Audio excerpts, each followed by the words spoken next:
Starting your own practice is hard for many chiropractors. It's riddled with both struggles and successes. But here at the Chiropractic Philanthropist, we make it easy by having chiropreneurs and entrepreneurs share their struggles and lessons learned in life and business so that you don't have to make the same mistakes. And now here's your host, Dr. Ed Osborne.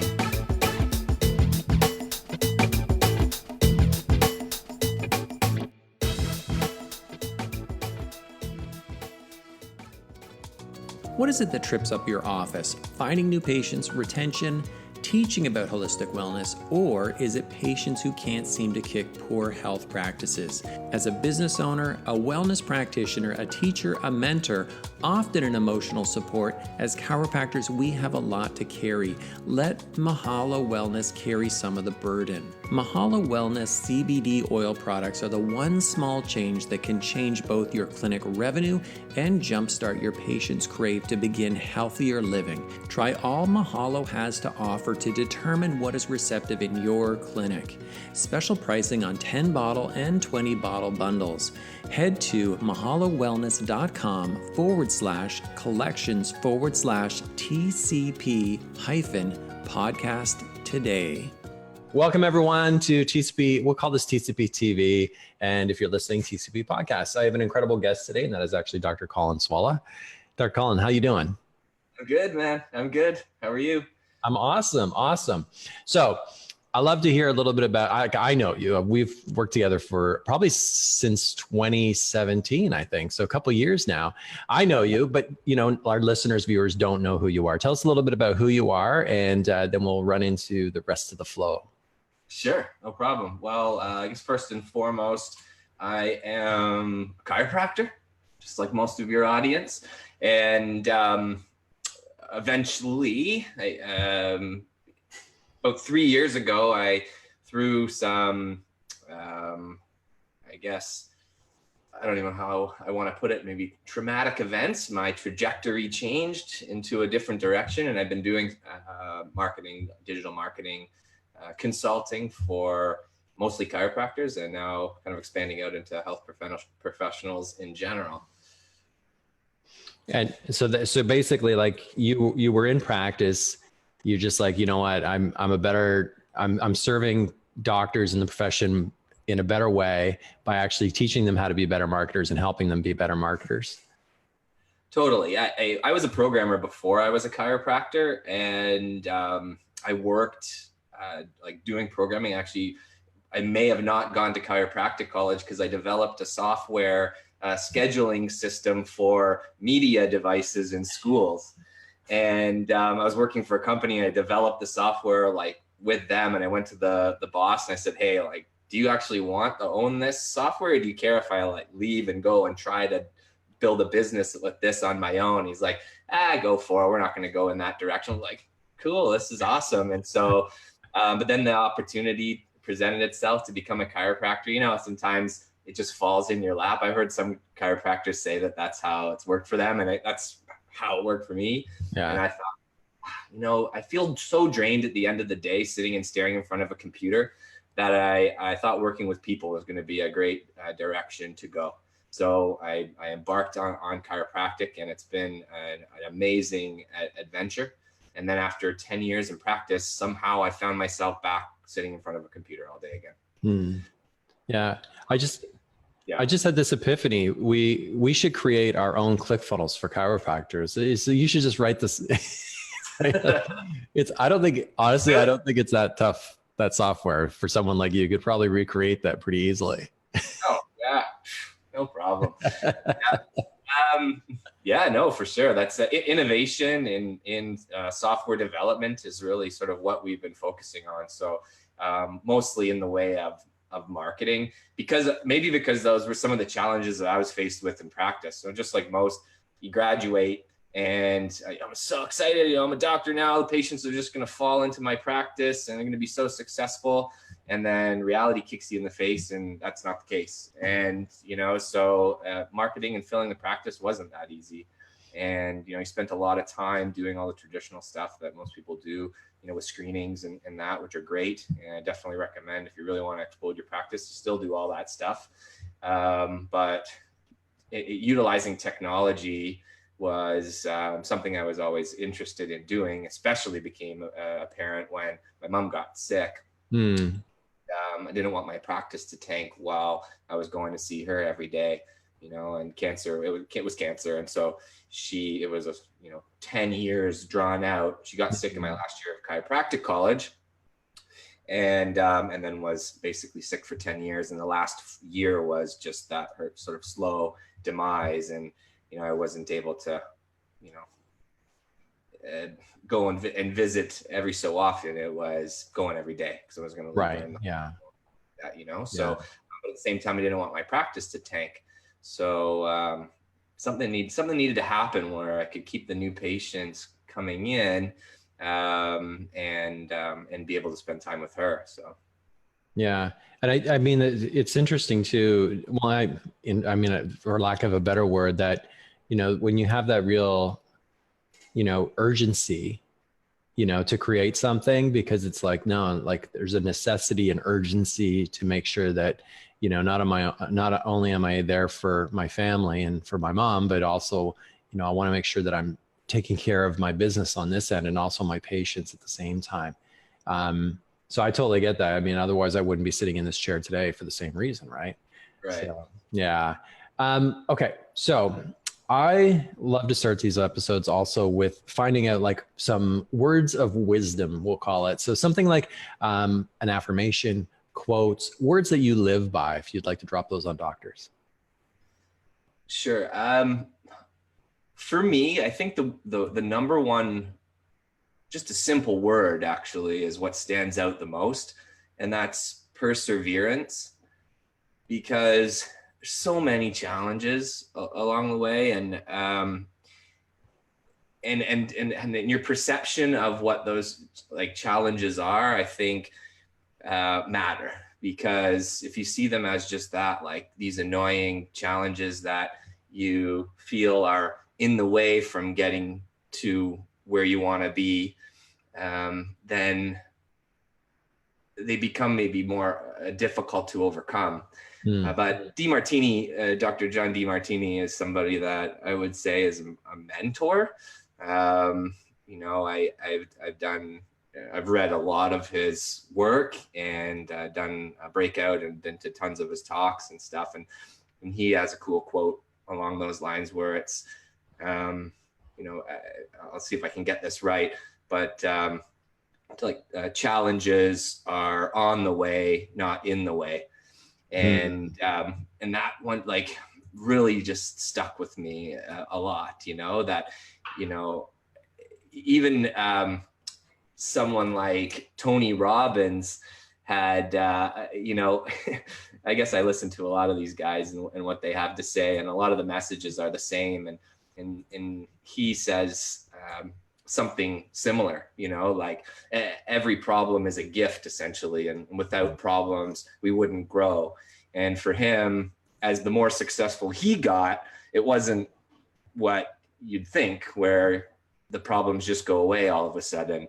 The problems actually just get bigger and more so. But the more problems that you have, then the bigger you are and the more successful. So perseverance, it all comes back to perseverance then, because if you think that it's poor me, everything's standing in my way, everybody else has got the easy road to get there, and I'm the only one with the challenges, you're not going to get there at all. And you're going to give up before, for me, with my mom being sick, there was no, giving up at that point. But then after it really started, the business really started to grow, and I started to really see the potential of what I'm doing, so serving the community and really connecting the community with chiropractors. When I was just a single chiropractor, I could only serve so many people. And now, using my unique skill set, I would say there's not that many chiropractors out there that are a programmer on one hand and chiropractor on the other hand. So it'd be kind of a waste if I didn't marry the two to help the profession in some way. and so it's become inspiring. And so now, there's crazy challenges every day, and just, like Tony Robbins, like they're getting bigger, and, but it's exciting, and you persevere through it because, the vision is clear, and I'm sort of true to my values right now, which is a sort of another DeMartini thing there. But yeah, I'm really in the zone, I have to say. It's interesting too, because it is true. Like, I mean, life will just kind of give you I call it like better quality problems. So it's like, I remember being so broke, I was trying to figure out how to pay the bills, to getting a big bill from CRA, which is the, Canada Revenue here, So I mean, like, it's just a different problem, but it's a different quality of problem that you get. And I like this too, is like, I mean, one of the problems that you're creating for people that you're working with is like, they get too many new patients. And then it's like, how do I process all these people?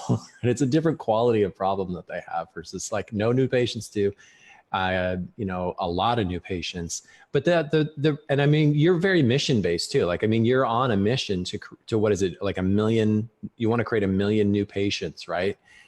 Yep. It's an ambitious goal, I would say, but every single day we creep closer to it. And part of the challenge, I mean, there's a lot of people doing marketing out there for even chiropractors specifically.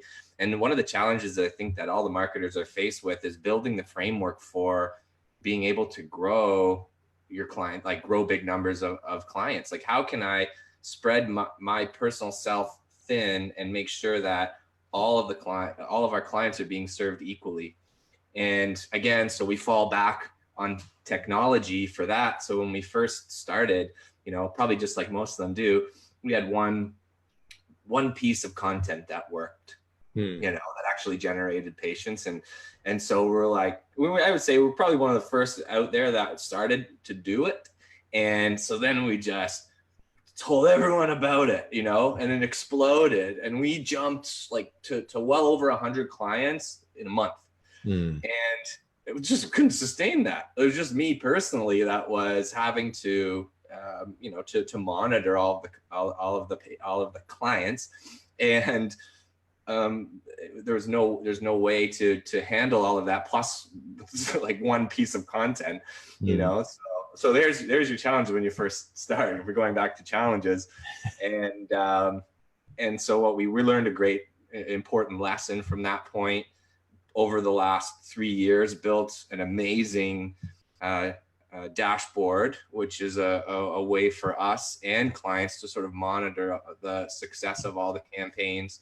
This is our version 2, I should say, because our company used to be called 3S Chiropractic Systems. Actually, we sponsor of the podcast as 3S Chiropractic Systems. So if any of you out there have heard of 3S Chiropractic Systems, the new patient generator is version 2 of that. And so we built a dashboard for that system, and now we've got an even better one now with the new patient generator, which allows us to be able to grow and serve more people. So now I think we'll be able to exponentially grow to hit that 1 million new patients. Yeah. I mean, and it is about that, isn't it? I mean, it's really, I mean, I think a lot of docs who are listening to this, business is business.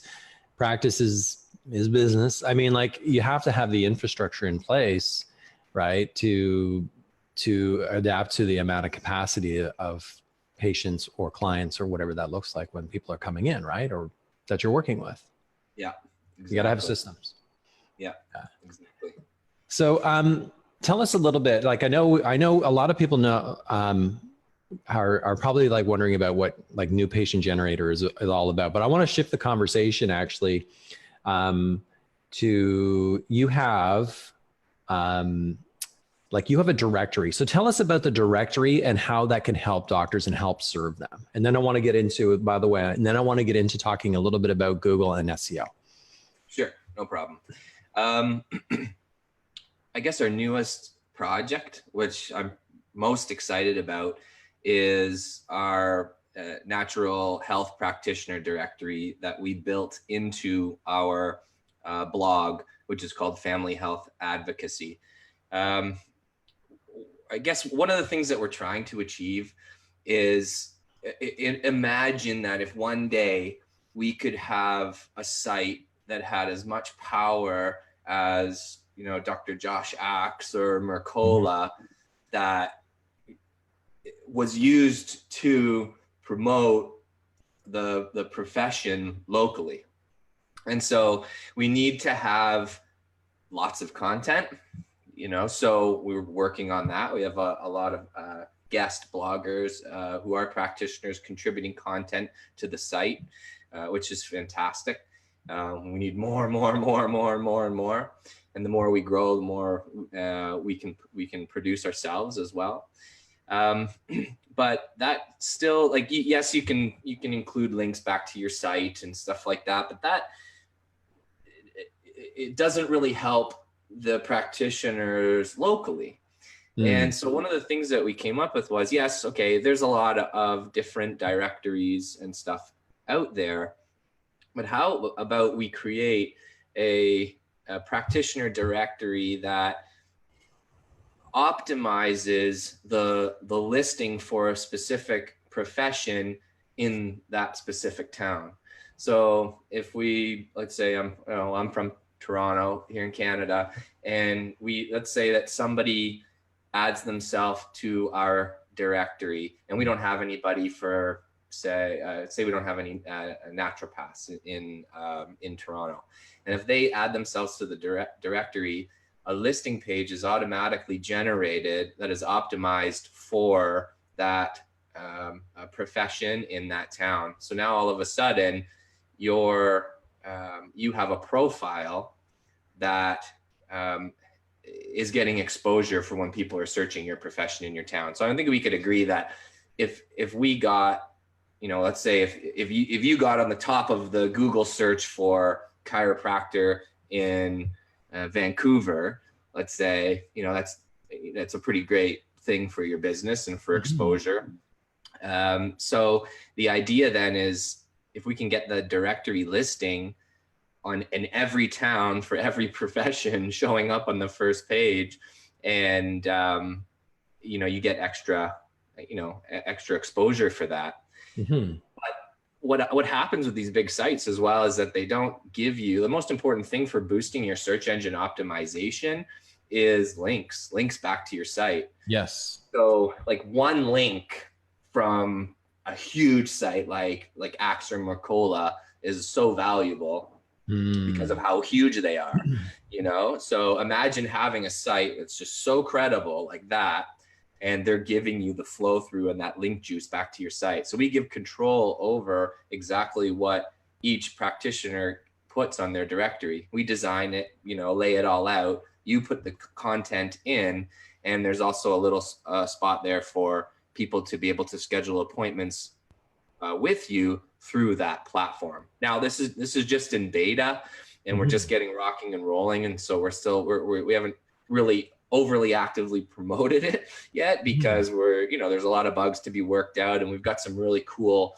algorithms that we're building to account for how the ranking of the people on that directory are going to be. So the more, let's say the more content you contribute to the site, and the more social shares and stuff your content actually gets, then you'll be showing higher in the directory. Of course, if you're the first person in the directory, you're going to be the only person on the list. So that's why, you know, I recommend that people just add themselves to the directory now, because you could get, you know, could be months of exposure of being the only person on the list in your town, and you just get the search engine optimization boosts, which are really essential now for natural health websites, considering all the stuff that's going on with Google right now. Every little bit counts.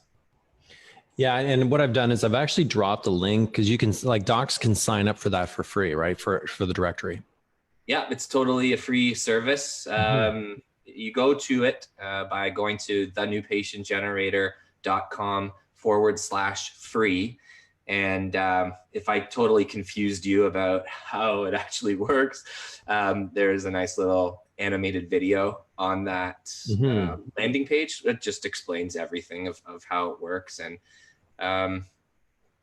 yeah, I just think it's going to be one of those things that's a win-win for all. And if we really achieve what we want to achieve, then it'll just be great for the natural health professions, all over the world. It's really interesting. Yeah. Cause I'm actually just kind of Googling some things and testing things as you're talking, just experimenting a little bit here. But so those backlinks are really what's important then. And being part of this free service, you're going to have a lot more of those backlinks, which could increase your SEO for your individual website. Am I right? And you also get seen inside of the directory itself. Yeah, exactly. Like it's win-win. So the directory listing itself will show up when people search your profession in your town on the front page, if we're doing our job correctly. And by the way, it is working. So for a lot of small towns with some of these doctors, we got onto the first page right away and brought their websites up with us to the front page, which is amazing. So that just is proof that the concept is working. We just need 100,000 practitioners to add themselves to the directory to really this kind of go, and we don't want to just dump data in there. Right. We want people to actively participate and put themselves in. So that's actually going to be the challenge, is getting the word out there and explaining why. It's free just to put your time in, but it's win-win. There's not too many free things out there that I think give you as much benefit as this gives you. You have total control over the backlinks, what backlinks you want to put in. Yeah. You're going to get a link to your main page, but if you want to showcase a bunch of blogs and stuff that you have, we have a special focus section on that page that will allow you to throw the backlinks in through there as well. So that's interesting. And it's I don't know where I saw this, but I used it once when I spoke. It was like, if you want to hide a dead body, you put it on page 2 of Google. It's totally. Well, it's crazy. Like even the second spot, front page, you're at first, and then between the first and the second position, I actually feel like it was you that had used this stat that I heard it from. But the difference is like 70% drop in traffic or something from the first position to the second position. So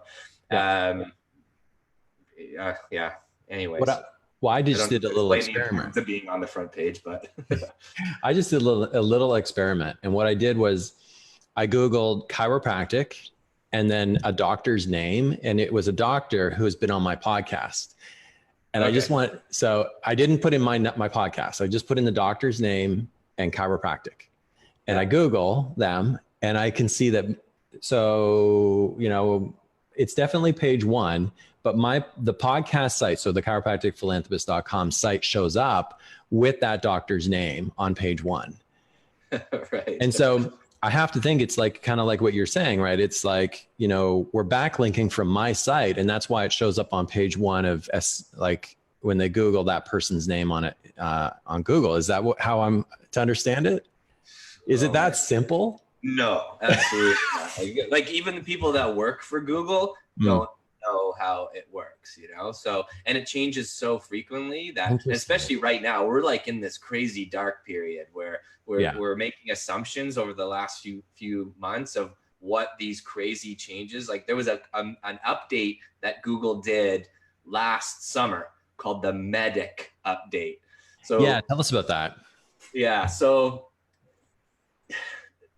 And that's like there's been 2 more recent ones that have actually been hitting natural health websites harder than the Medic update. I just thought that's funny because they always have these funky, weird names that aren't associated with really what's going on, like what the updates are involved with. But the Medic update doesn't really, hide it, So apparently, in the interest of public health, Google is really trying to crack down on misinformation about health, right? Because Google, they're the smartest, in the entire world. So they should be the gatekeepers of what everybody gets to see when it comes to health.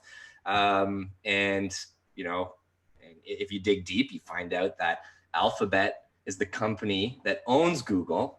And they just so happen to be bought into a pharmaceutical company. I can't remember what it was, GlaxoSmithKline or something. Oh my gosh. So they like $780 million or something. They bought in. So they have a vested interest now to not promote any natural health content out there. And they can easily spin it now with all the fear that it's in the interest of public health because there's all this misinformation out there. So we're doing you a service. We're going to save your lives because these natural health websites are misguiding you. And we're going to make sure that you get to see the right information to stay healthy. And what they are determining is healthy is just all medical sites. Wow. So it started a year ago, and then it really hit home in over this past summer. There's been 2 updates, and it wasn't like just, oh, we're starting to see traffic go down. It was like overnight. Sites like Josh Axe, Axe, I don't even know, but he's the biggest natural health website in the world. Mm-hmm. It was bigger than Mercola from when I was looking at the data, and he was at like 14 million hits a month or something like that. A month, okay. Yeah. Crazy. Like that kind of traffic is really amazing, and I don't think it's per day, but I'm pretty sure it's that would be a lot. But yeah, and then overnight it went down to like just over 1 million. Oh my gosh. Yeah, crazy. And Mercola, like even worse. Like they were, I think, like 8 million or something like that, if I can remember. And they went down to sub 1 million.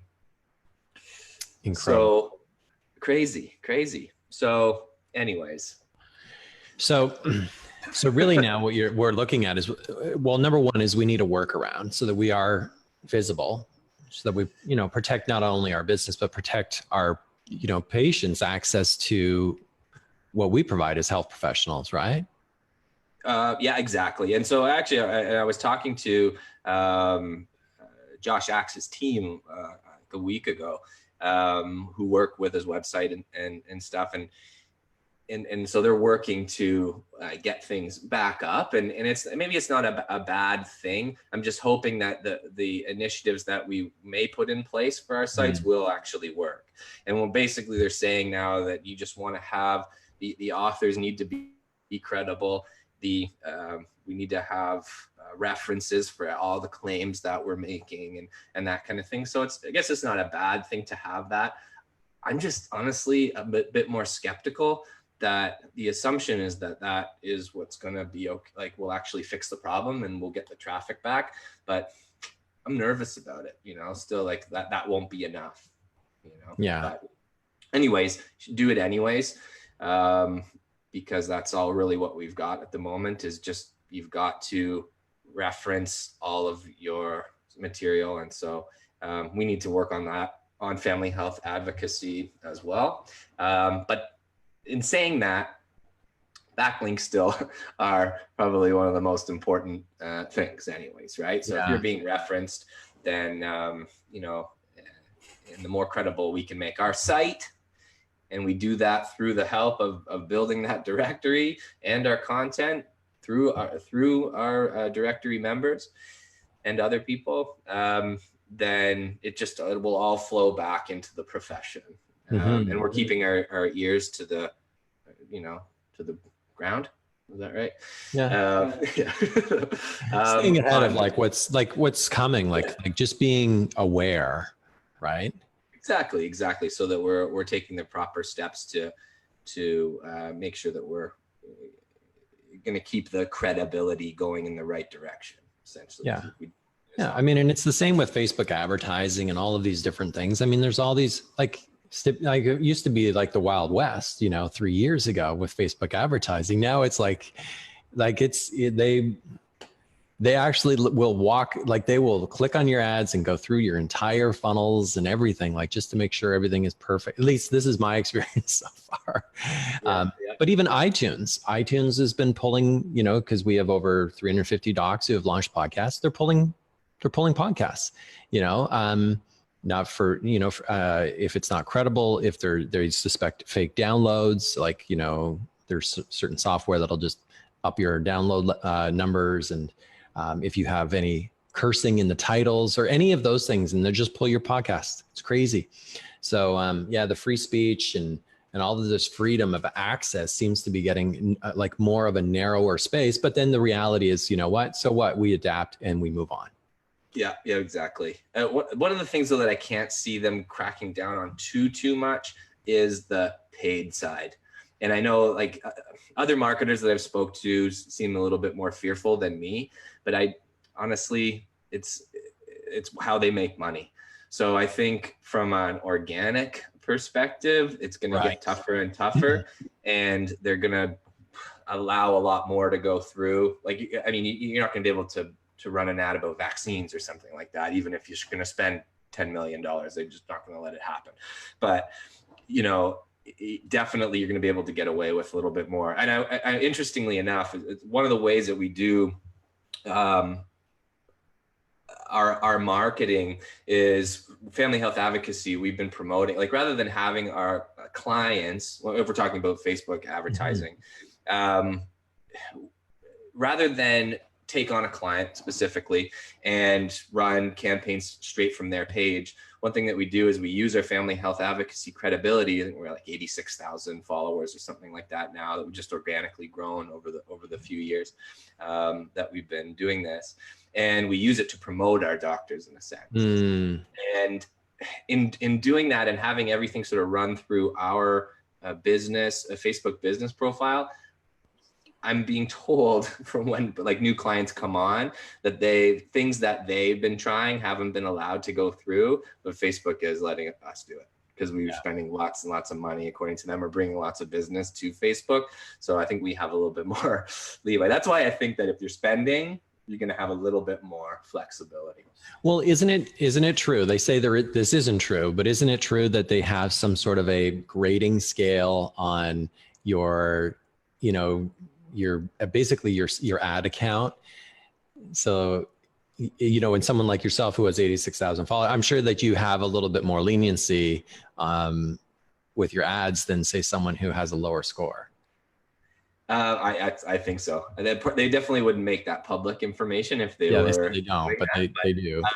From my experience, that's kind of what you know, what it sounds like is happening for sure. We definitely have the ability from our business account to create more ad accounts because now I think they're restricting to, like, if you have a business account, you can only have up to 10 or something.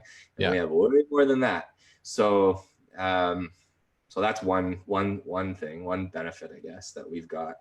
But because we've spent so much. Well, I mean, I mean, I've definitely had clients, and then we'll move on to the next conversation, is like, I mean, I've definitely had clients who they've had their accounts locked up. They've had their accounts pulled. And it's really just, you know, they try to have some things go through and they got, you know, rejected. And I guess you only get maybe 1 or 2 strikes, and then you're basically shut out.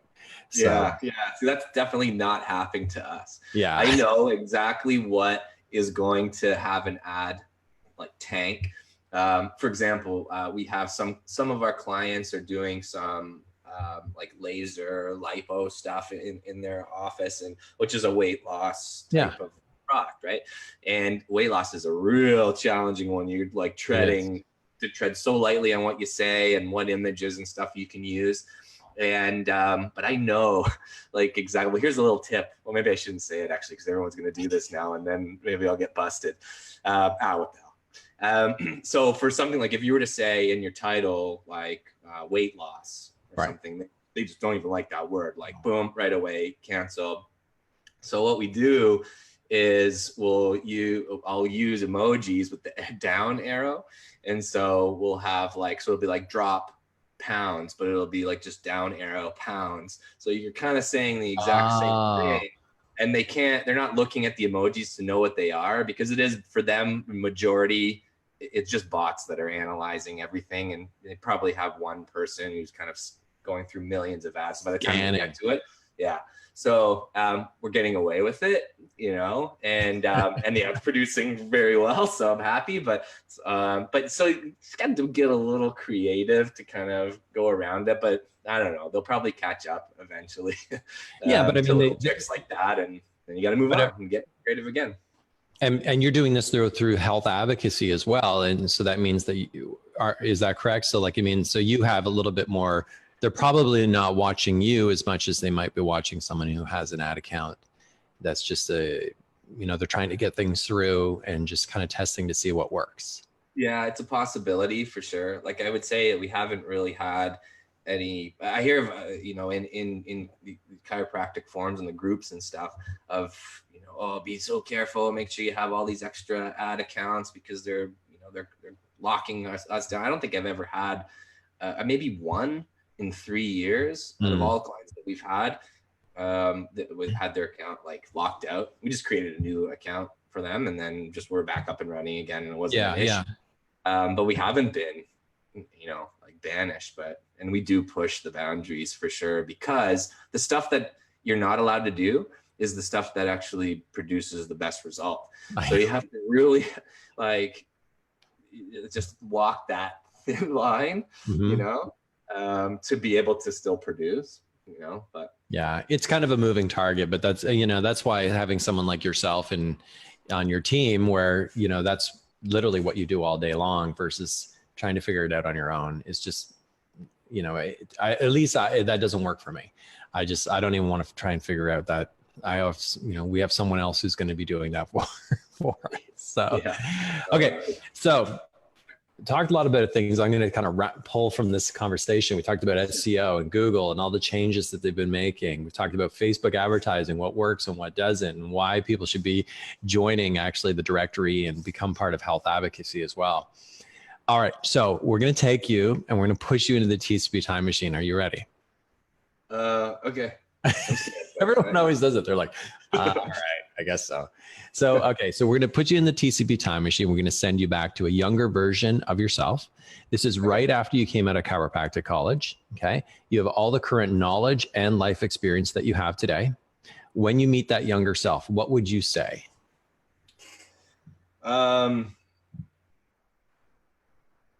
To stay clear of my first wife.